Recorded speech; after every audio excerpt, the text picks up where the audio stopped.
I've learned nobody teaches you how to run a business unless you've like gone to business school. Nowhere in your educational system does anybody teach you how to build a business. They don't teach you in high school. They don't teach you in college. They don't teach you in real estate school. None of these freaking coaches teach it, right? Nope. All these coaches, all they want to teach you is the new app, the new widget, the new AI, the new lead source, because that's sexy.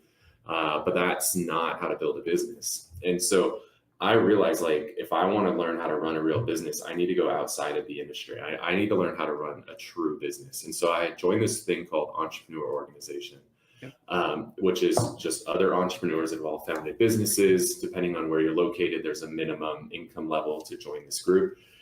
You join within Entrepreneurial Organization, you have a chapter. So San Diego, there's like 200 people in our chapter. Then within the chapter, you have a small group called a forum, usually 6 to 10 people in your forum that you get together with. And within that forum, you have no two people in the same industry. So my forum, I got a guy who has a digital marketing agency, a guy who runs wilderness retreats for Fortune 500 companies, a guy who launches products on Indiegogo and Kickstarter, a mortgage guy, a guy who flips hundreds of thousands of event tickets a month, a guy who owns as a restaurateur, a guy who does health and nutrition products on Amazon, right? Like all these different types of businesses. And what I found is all these people in Entrepreneur Organization all kept mentioning this thing called EOS. I was like, what the hell is EOS? And EOS stands for Entrepreneurial Operating System, EOS. If you want to learn about this, there's a book called Traction by Gino Wickman. And I don't read, I've never read a book in my life, but I listened to the first chapter of this book, and it just helped me realize how screwed up my organization was, that I didn't really have a business. And it really kind of like broke me down, which if you watch any of these shows, Bar Rescue, Kitchen Nightmares, all that stuff, like they always break something down before they build it back up. And that book like broke me down and realized how like screwed up what I had was, and I really didn't have anything. But then it taught me a system of how to actually run a freaking business, something that I'd never been taught before. And that was a pivotal moment in the growth of my team, because now everything is systemized, like our accountability chart. Everybody know, and you realize I call that an accountability chart, not an org chart. And an org chart a lot of times is missing who's accountable to who. So an accountability chart takes an organizational chart to another level and make sure that we have very clear roles and responsibilities, but also who's accountable to whom, which a lot of organizations lack. So it provided that for us. It provided this thing that they call an integrator. A lot of businesses would call it a COO, but a lot of us go to these conferences and these coaches are, you come home and you got 40 pages of notes. And a lot of us come back to our team, we're like, all right, guys, here's all these new things we're going to do.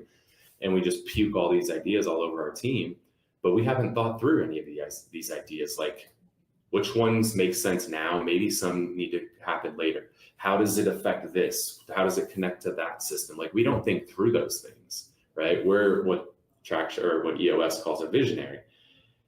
But now I have this integrator role, which is this person that now, instead of dumping these 40 pages of notes on my team, I dump them on him. Mm-hmm. And he sifts and sorts through all these ideas and figures out which ones make sense. When do they make sense? How are we going to roll them out? What about this? What about that? How does it connect to this? How does it connect to that? How do all of the what ifs, right? Somebody who thinks through all of that stuff, so that now when you do roll these things out, they roll out seamlessly to your company, which is huge, right? We're our own worst enemy when we go to these events and come back with all these notes. Or you have the alternate problem where you go to and you have all these ideas, but you never do anything with them. You're usually one of two camps. You either try to do everything or you do nothing. The integrator makes sure you do what you need to do and what makes sense for your business where it's at today. Also having a really solid meeting pulse, as they call it. So when do we meet? And then what's the agenda when we meet, right? Very clear, like we have this meeting every week called a L10 or level 10 meeting. And there's a very clear agenda. It's the same time, the same day every week. There's the same agenda. Everybody knows what they're responsible for bringing to it. We know we spend 5 minutes on this, 5 on this, 5 on this, 60 on this, right? Like it just gives you such a solid system to follow, where most of us are getting on a meeting. And it's like, all right, guys, well, what do you got for me? Like, that's not a meeting. That's just a waste of time in my eyes. So making sure that you have solid meetings. So that's crucial, because most of us are just running on a system of survival. We're just trying to get by. And my integrator, he calls it burger flipping. Like, right, we're coming up 4th of July in a few days. Most of you are sitting there cooking on the grill. You got a bunch of burgers. Like, what do you do when you're cooking burgers? They're like, oh shit, that one's on fire. Flip that one. Oh, there's a fire over there. Flip that one. Oh damn, I burned this one. Throw it out. Like, that's what most of us are doing. We're just burger flipping. That's great. Or burger managing is what I think the technical term he uses. Like, a lot of us, that's how we run our team. We just burger manage it. Whatever's on fire, that's what we tend to. That's not a system for running a business. So implementing a system like EOS or Entrepreneurial Operating Systems, great. And there's other ones out there, 40X or scaling up from Vern Harnish. There's other options. So not that EOS is like the only possible solution. Just get a solution that puts a system in place for your business. Like, that's probably been the most game-changing thing that we've done.